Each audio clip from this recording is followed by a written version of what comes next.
Skoda Fabia diesel regularly does 80 miles per gallon and nearly 700 miles on £55 worth of diesel. The car is paid for and wants for nothing. How we bought one of those? Probably around that time. Anne says Clive, the Rag and Bone Man is real. He's going back to Steptoe and Son. I was able to witness the tail end of their trade in the early 70s and coming to the UK as a child. The sounds made by the Rag and Bone Man were hey yow, and the horse hooves would then go tap, tappy, tap, tap. As children, this is what we sang at school. Okay. Dawn says electricity is taxed, so why an additional fuel tax? How can it be justified? Well, it is taxed, but probably not as much as fuel is at the moment. I think more than half of our gallon of petrol is fuel duty. Ian in Northumberland. Hello, Ian. Hello. Hello, morning. What would you like to say? It's about taxation, and the only way to have a fair system is to go back to basics. All income is either generated by people's income or by firms' profits. Then the taxation system comes in, and it should really be all executed, and all of the revenue needed should be taken at that point. So you would only pay one tax. You wouldn't need to pay VAT on the hundreds of thousands of products that you buy. Your fuel duty would disappear. Your running of your vehicle would drop immensely, and car sales would increase. People buying new, more economical cars and electric cars. But your tax would basically be just a very simple. You would pay a lot more initially, but you would be better off at the end of the day. If you're in business, you can claim back your VAT on your vehicle duty and stuff like that. It's just crazy that we have a system that I've actually written to the Chancellor of the Exchequer a few years ago about this. But, you know, the people in Whitehall that are making a living out of thinking of new ideas on how to do this and how to do the other and everything else, they poo-pooed it. So it never went very far, but it's rather like asking a turkey to vote for Christmas.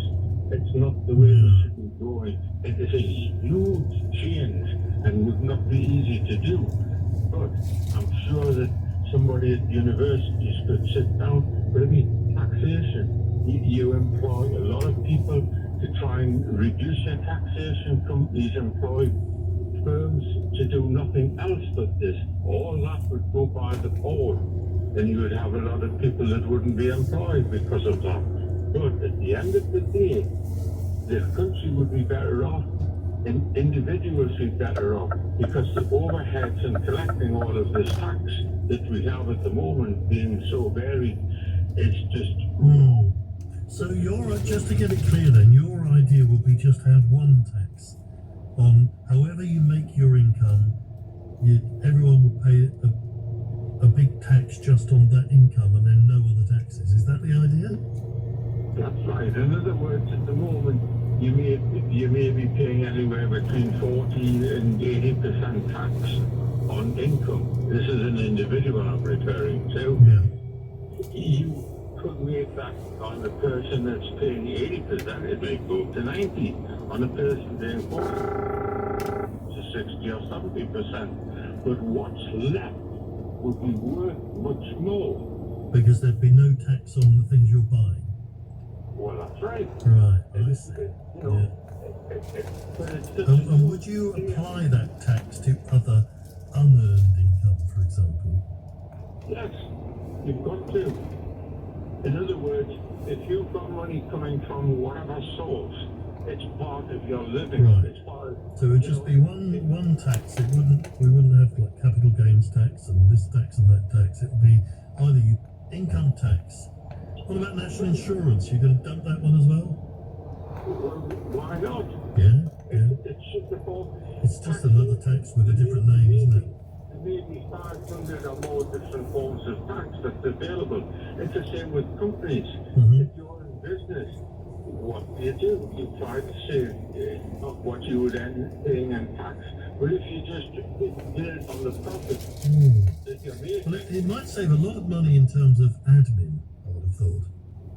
well, yes. But there are ways in which tax is used to for policy reasons as well. Like they put a tax on cigarettes because they don't want people smoking, and the higher the tax has gone up, the fewer people smoke. So that's a kind of secondary effect of taxation, which you wouldn't be able to do with your idea. Cigarettes would be really cheap. That may be true, but I still see a lot of people either vaping or smoking less than there has been. But if you look back when these taxes were increases on cigarettes, and I'm an old person, I'm over 80 years of age, the effect is very, very minor. With the tax that the people are getting in, you're saying it's having a beneficial effect on the user. It doesn't work. If you were to tax drugs, for instance, would it have an effect? All right, well, it's a very bold idea. I'm not completely in disagreement with you there, because I think one thing is for sure, the taxation system is way too complicated. Everybody knows that. And it should be simplified. I don't know whether we'll ever get to your stage, Ian, where there's just one tax, but I think we can move in that direction. It would be a good idea.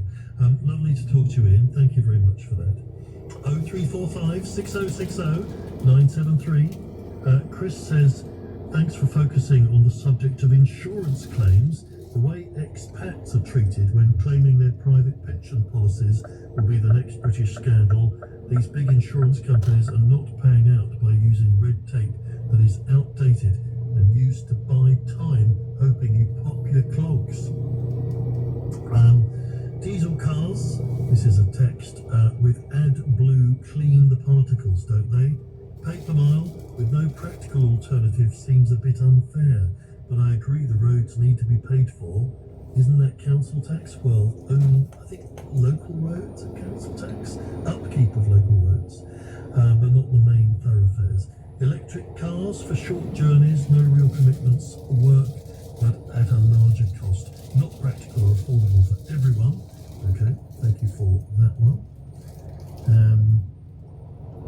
I have an electric car. This is from Sean in Edinburgh. Morning, Sean. I have an electric car and it's saving me about £250 a month in fuel.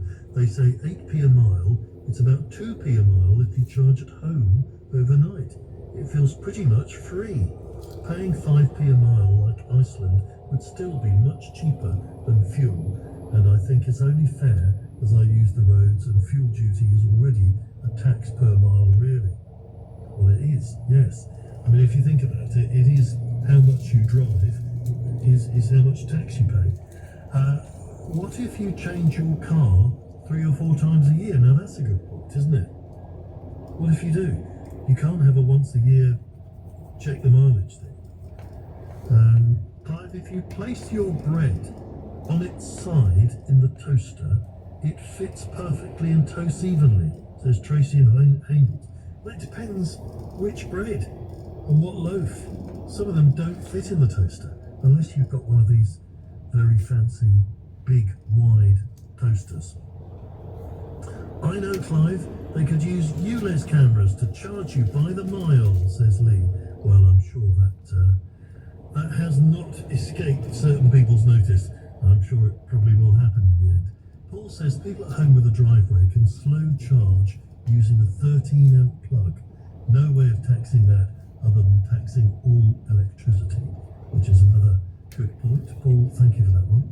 And surely the electricity companies can collect the cut for the government, i.e. per unit, transferred to the car. Well, only if they know that's what's happening, and they are transferring to the car, I guess.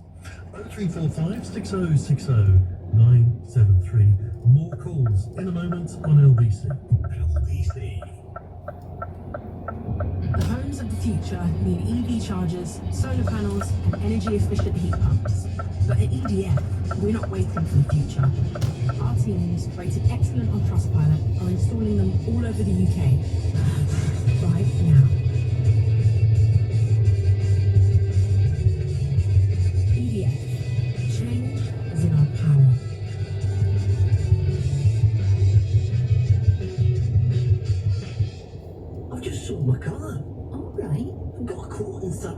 So the fact that you've already left your family behind and you've been walking for day after day after day and you've been sleeping rough, and now you had seen your uncle murdered in front of you. And to go and remember, you're still a young, 11 years old.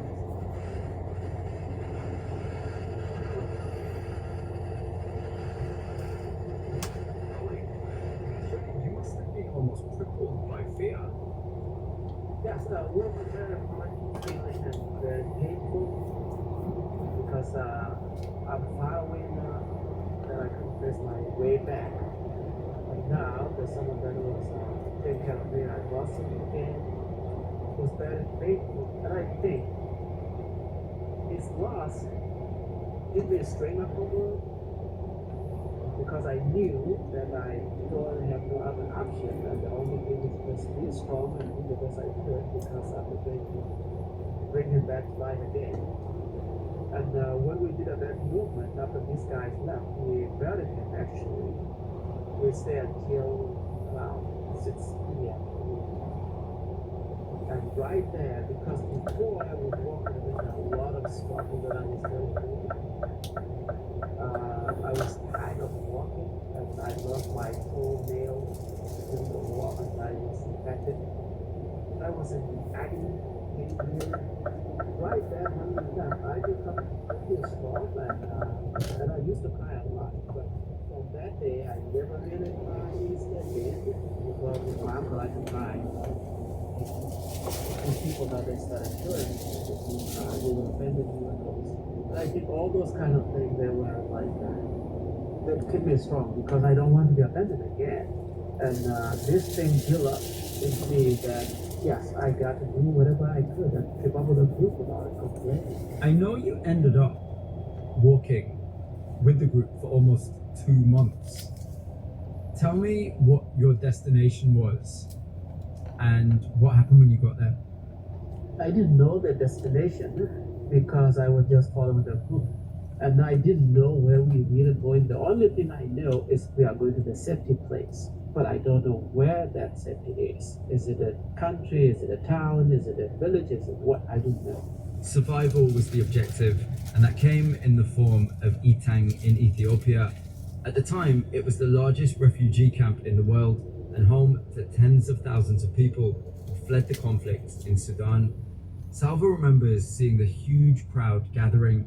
Since he didn't have a parent or guardian with him, he was separated from the group he'd walked with and housed with other orphans.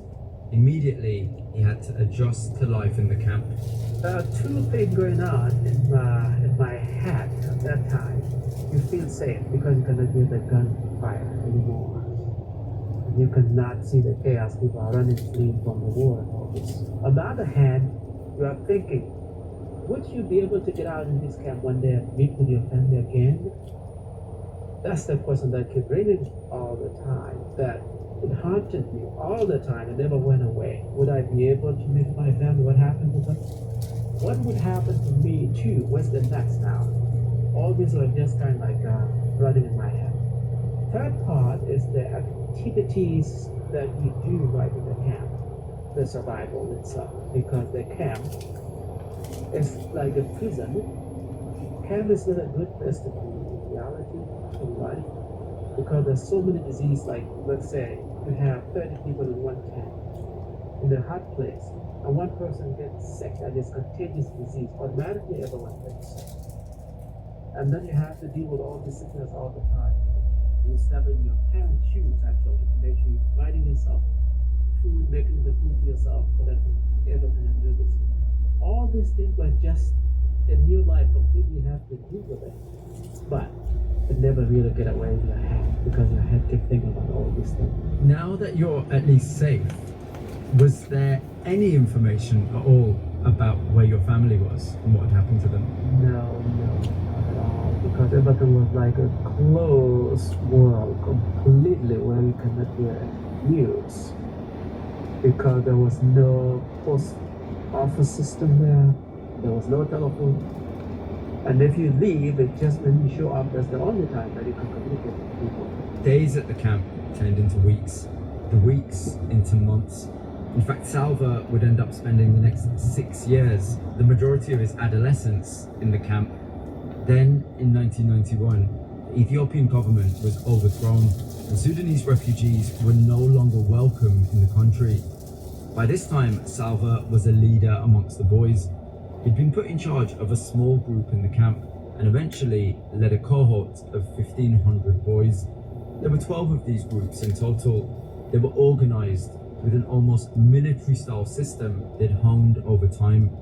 So when Salva and his friends were chased from their camp, again under gunfire, they knew exactly what they had to do. We were 17,000 boys. 17,000. 17,000 boys. And then there's other refugees too, but we were particularly in our own walk.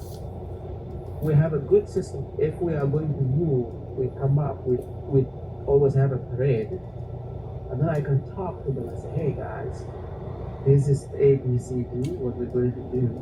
We have to plan everything by ourselves and make sure that we know the direction we're going to. 17,000 people, there's a lot of people.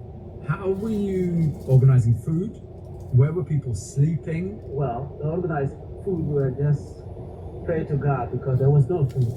And what we do, like along that walk, if we see vultures, for example, landing somewhere, we rush there because we know there's food there. There's scavengers there. Sometimes we might end up there, we find that they eat the whole meat. But we will take the bone, and burn them, and then we get marrow bone out. Sometimes we might get lucky and get some piece of meat there, and then we take that. And sometimes we might get lucky along the way. We might find a honeybee, and you might get some berries somewhere. And the food was just dependent on your luck, whatever you could get. Did you come across things like wild animals? Did you come across people that didn't want you there? Of course. Those things happen, and that's why we lost so many guys there. So many things happen, and also you don't know what the fate will be tomorrow. Yeah, that's so many things. You can just hear Salva sighing there. He says a lot with that sigh. Miraculously, the band of boys did make it back to Sudan, only to be driven out again when troops from the north arrived. So this time, they set off south towards Kenya.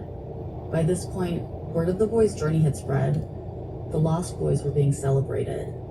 And as the war in Sudan continued to rage, aid workers shared their story with the world. The United Nations recommended almost 4,000 of them be resettled in the US. The names that had been selected were put up on a notice board inside a Kenyan refugee camp. Salva found his name on that list. By now, he was in his early 20s and had been separated from his family for a decade. A reunion seemed impossible, and he was being offered this lifeline. Salva decided he was going to board a flight and leave the continent of his birth behind. What's sad? To be honest with you, I remember we were alive, getting in the plane because we were boarding, and one of the guys cried, and it was in front of me in that line. We said, "Why are you crying?" And he said, "Well, to be honest with you guys, we lost control. We never find our enemy." That moment, it touched us so bad because we are going now far away from our continent, from our neighbor country, from all this, and across the ocean. When it happened, that we are really lost. And there was a very sad moment just to hear that guy crying and say, "That's it. That's the end of our life." The end of our life. A stark thought, considering the resettlement program was meant to offer a new start. Entirely understandable though, given what Salva and the other boys had been through. They were given orientation classes to help them adapt, and Salva was placed with a host family in Rochester, New York. To be honest with you, America was overwhelmed to us, or to me particularly. Let's just start right away when we're in your house, in your room. And people are showing you how to turn on the light, how you use the microwave, how you cook, how you shower, and all those kind of things. And we're so overwhelmed. This is the telephone, this is what you need to dial. If you need to call someone, this is the number that you need to dial. That alone, being in that house, is overwhelming because we never had such a thing. And then come outside too. Just the faces of white people was hard for me to recognize them. I had to really pay attention clearly to be able to recognize the faces of women. There are too many women I couldn't remember who I met yesterday and who I met today. And the same with men. You have to follow the right procedures. You don't cross the road before you look left and right. You need to wait for the green light and all those kind of things. Everything was overwhelmed, to be honest with you. But what could you do? You have to work hard to understand in order to fit in this culture if you need to improve your life. I had to do what I could, learn the language. You made it work. You made it work. I know you were placed with a family. Tell me about where you were living. Tell me about the family you were with. Sometimes what happened in your life is a mystery because it's just like, and sometimes you never know what God prepared for you there. I was very lucky to be with this family. It was so wonderful, and that's the really, it helped me to see the life in a different way. It tells me completely we are one people. And we were a very loving family, and they taught me a lot. Because when I left when I was 11 years old, there are things that I missed in a family thing that I should have learned. Now I catch up, even though I was a grown up person, I catch up some values of being a family from them. So they are a family to you. Sure, they're still in my life. They've grown up, the kids grown up, they've got married and all, they have their families, but we are still a family. Salva had found a new home in the US and a new family. But he still longed for the family he'd left behind in Sudan all those years ago. He thought of his parents all the time. How were they? What were they up to? Were they even still alive? And then one day, he got the news he'd been waiting for. His father was alive in southern Sudan, and Salva would move heaven and earth to travel back to find him. You can hear that next chapter of Salva's story on the BBC Outlook website alongside all of our episodes, or find us on BBC Sounds. We'll be back in a minute for side 2 of the Outlook mixtape. This is the BBC World Service, where Susan Wilson is investigating a $6 billion gold mining scam. For more than 2 decades, I've been searching for the truth behind the world's largest gold hoax. You gotta take a look at this really crazy gold stock. A buddy of mine got in at a dime. The world's biggest gold deposit. Across the world, in Indonesia. Which destroyed lives and devastated communities. It didn't take long for it to spread like wildfire. Every little town across the nation, people have shares in this. We lost everything. What if I told you there was no gold there? And to date, no one has been brought to justice. Somebody knows more than we know. I'm holding a $6 billion secret in my hand. The $6 billion gold scam at bbcworldservice.com or wherever you get your BBC podcasts.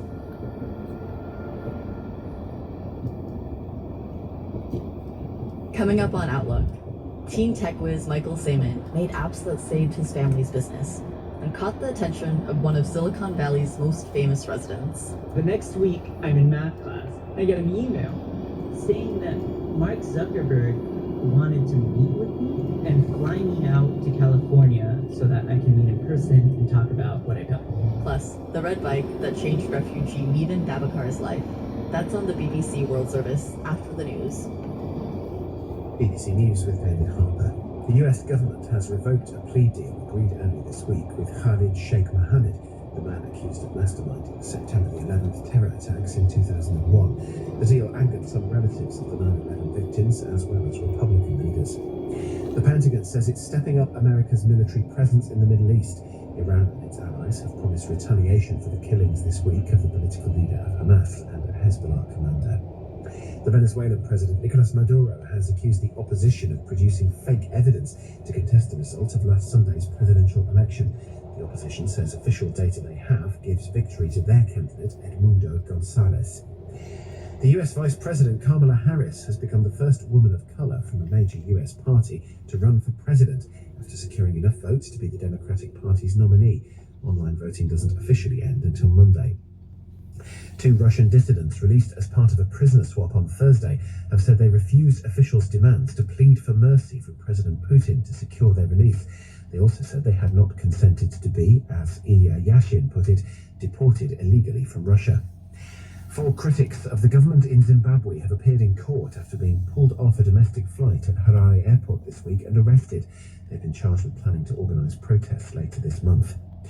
Members of Iraq's Yazidi community are to be honoured at several Iraqi diplomatic missions. It's 10 years since the systematic slaughter of many thousands of men and women from the ancient religious and ethnic community by so-called Islamic State militants. The US rock band Aerosmith have announced their retirement from touring. They say their lead singer Steven Tyler cannot recover from damage to his vocal cords and a fractured larynx. The 5-man band formed in Boston in 1970. A cover version of their song Walk This Way by the hip-hop group Run DMC gained them a newsletter followers in the 1980s. BBC News.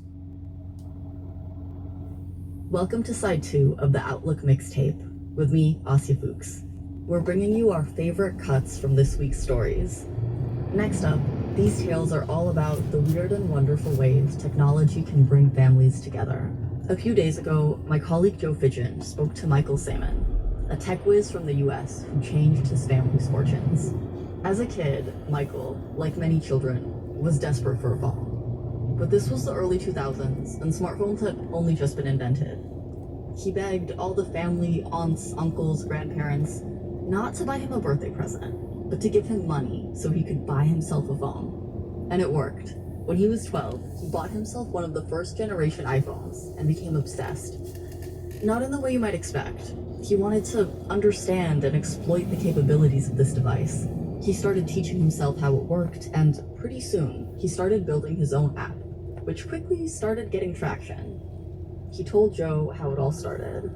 I remember the app just shooting up to the top of the charts and waking up the next day and seeing my app number 7 in the top reference apps in the US. I run over to my parents and I tell them, wake up, wake up, wake up. You know, my app is number 7 in the top charts. Look, look. And I show them the app, and you would think anybody today, if someone were to tell them my app is in the top charts, they'd be like, oh my gosh, you're rich, congrats, you know. But back then, nobody knew about this stuff. And so my parents' reaction was actually like, oh, that sounds great, you know. Like, they had no idea that being on the top charts of an app store meant anything. And actually, neither did I. I didn't know how much money that had earned. I thought I had like 2 downloads. And so I told my mom, oh, look, I got 2 downloads, you know, one from you, I think, and maybe one from someone else, maybe a friend. She's like, oh, okay, well, yeah, all right, get ready. You know, you're gonna start cleaning the restaurant. I think a few days later, I looked back and I was like, wait, no. In total, I had sold, I think, about $130 worth. I remember the first month when Apple sent the check, my mom comes rushing to me and she says, Michael, she was like worried and angry at me. And I was like, what happened? And I was like scared. I was like, what's going on? She's like, Apple just deposited $5,000 in our account. Cool. And I was like, oh, no, that's what I told you. I've been making the apps. This is what I was telling you about. Remember the money and the this and that? She's like, no, Michael, like, are you sure this is okay? She's worried, like she had no idea.